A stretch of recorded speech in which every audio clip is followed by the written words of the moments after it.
What's the difference between working in masculine versus feminine energy? Hi, I'm Christy. I teach energy awareness tools and meditation to women who are craving a change. Welcome to my home office. I have had my business for about 2.5 years, but I've been a full-time entrepreneur for about 2 months now. And I wanted to start sharing some stories with you about what it's like to be a female entrepreneur and be running my business in feminine energy. Because believe it or not, we actually do not see this hardly ever. Now, there are lots of female business owners and leaders, and even people who are active and vocal about women's empowerment. But when you look at them and the energy of how they're working, it's still mostly matching this masculine vibration. So I'll start with something that I noticed recently, and this is just my experience. So some of it might resonate, other things might not. Take whatever is useful for you. But something that I realized is how I have been using both my masculine and my feminine energy when working on my business, but in different ways. I have been using my masculine energy on my business, but not in my business. And this is an important distinction for me, and it's unique to the work that I do. So let me give you an example. My masculine energy has been very helpful for tasks that require more analytical, structured thinking. So things like updating my website, reframing my offerings, setting up workflows to make it really easy for people to work with me. Basically, the financial, legal, operational, functional parts of my business, that is where I really leverage my masculine energy. And those are all things that I enjoy doing. And my masculine energy, because of the work that I do, it's grounded, it's healthy, it's, very strong and just incredibly helpful for those types of tasks.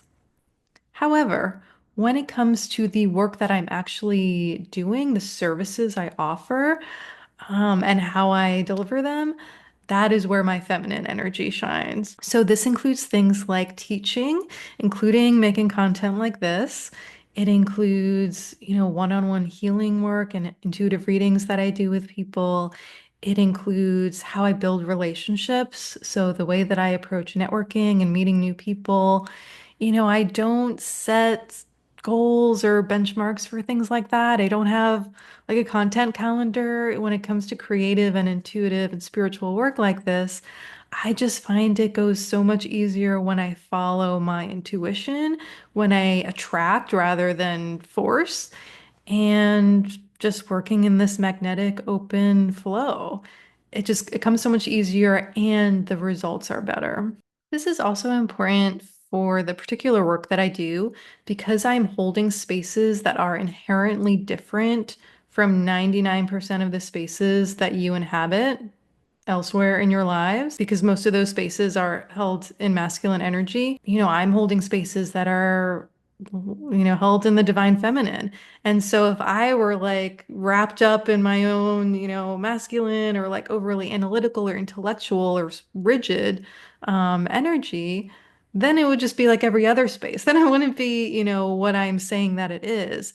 And so being in my feminine flow for that allows it to be a more open space and a different experience for people. And it really allows for a spirit-led and a heart-led experience, which is what I love in the work that I do now. And so the key to leveraging both of these energies and balance is basically knowing how and when to use them.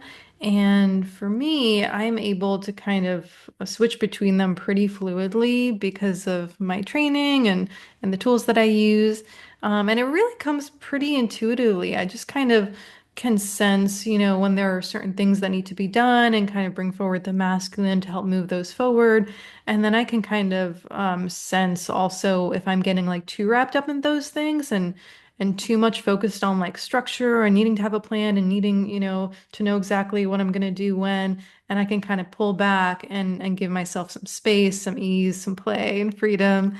and find flow, in the feminine. And then alternatively too, sometimes I feel like, oh, I'm in the ethereal a lot and very open and free. And sometimes I do need a little bit more like bringing it back in. It's still grounded in both instances, but bringing it back in and kind of focusing more.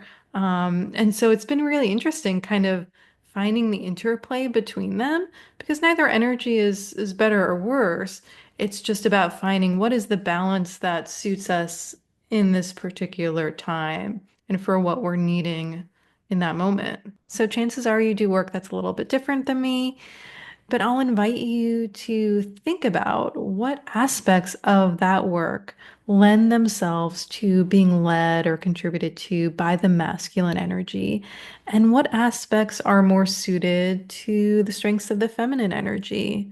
And if the nature of the work that you do is predominantly suited to the masculine energy, what are other areas of your life where you can really play with your feminine energy?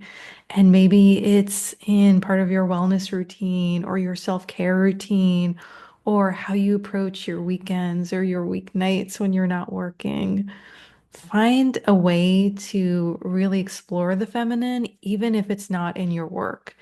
But chances are there is a part of your work where you can invite more of the feminine in, and with it a little bit more ease, magnetism, and flow. It's kind of like being at the beach. There are times when you can't wait to get into the water and ride the waves and float on the surface and just feel that energy.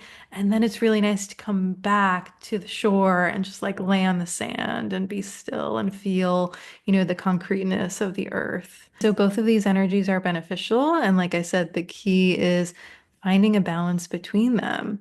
And that's what I've been doing, is just kind of continuously finding that balance. And I'm curious, what could balance look like for you? I hope you enjoyed this topic, and I'll see you soon.